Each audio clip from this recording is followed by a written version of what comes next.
गरीब किसान और राजा। सालों पहले एक नगर का राजा अपने राज्य में रात को अपना रूप बदलकर घूमता था। वो रूप बदलने के बाद लोगों से मिलकर अपने यानी राजा के बारे में जानने की कोशिश करता और उनकी समस्याओं को समझता था।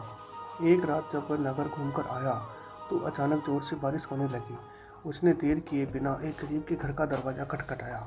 राजा के दरवाज़ा खटखटाने के बाद घर से एक व्यक्ति निकला। वह एक गरीब किसान था जो अपनी पत्नी और बच्चों के साथ रहता था। बारिश तेज थी तो किसान ने राजा को अंदर आने के लिए कहा। राजा ने घर में जाने के बाद पूछा, क्या आप मुझे कुछ खिला सकते हैं? मुझे बहुत तेज भूख लगी है। वो गरीब किसान और उसका परिवार 3 दिन से भूखा था और उसके घर में एक भी दाना अन्न का नहीं था। किसान के मन में हुआ कि भले ही हम भूखे हैं, लेकिन अपने अतिथि को यूँ भूखा नहीं रख सकते। अब किसान ने ये सोचकर बेचैन हो गया कि अपने अतिथि का पेट कैसे भरा जाए। तभी उसने घर के सामने वाली दुकान से चावल चुराने की तरकीब सोची।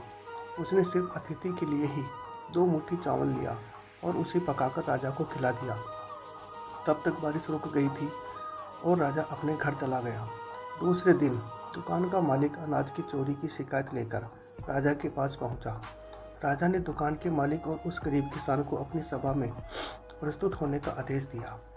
सबसे पहले सभा में पहुंचे किसान ने राजा के सामने जाकर अपनी चोरी का इल्ज़ाम कबूल कर लिया और बीती हुई रात की पूरी बात राजा को बता दी। किसान राजा से कहता है कि मैंने चोरी की, लेकिन मेरे परिवार ने उस अनाज का एक निवाला भी नहीं खाया। गरीब किसान की बातें सुनकर राजा बहुत दुखी हुआ और उसने किसान को बताया कि अतिथि के रूप में मैं स्वयं तुम्हारे घर आया था। इसके बाद राजा ने सभा में पहुंचे दुकानदार से पूछा कि क्या आपने अपने पड़ोसी को चोरी करते हुए देखा था? दुकानदार ने जवाब दिया कि हाँ, मैंने इसे रात में चोरी करते हुए देखा। दुकानदार की बात सुनने के बाद राजा कहता है कि इस चोरी के लिए मैं पहले जिम्मेदार हूँ और फिर दूसरा तुम हो, क्योंकि तुमने अपने पड़ोसी को अनाज की चोरी करते हुए देखा मगर कभी उसके भूखे परिवार को नहीं देखा। तुम अपने पड़ोसी होने का धर्म बिल्कुल नहीं निभा पाए। इतना कहने के बाद राजा ने दुकानदार को सभा से जाने के लिए कह दिया और किसान की अतिथि निष्ठा भाव को देखकर उसे 1000 सोने के सिक्के और इनाम में दे दिए।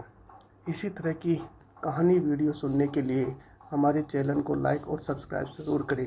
धन्यवाद।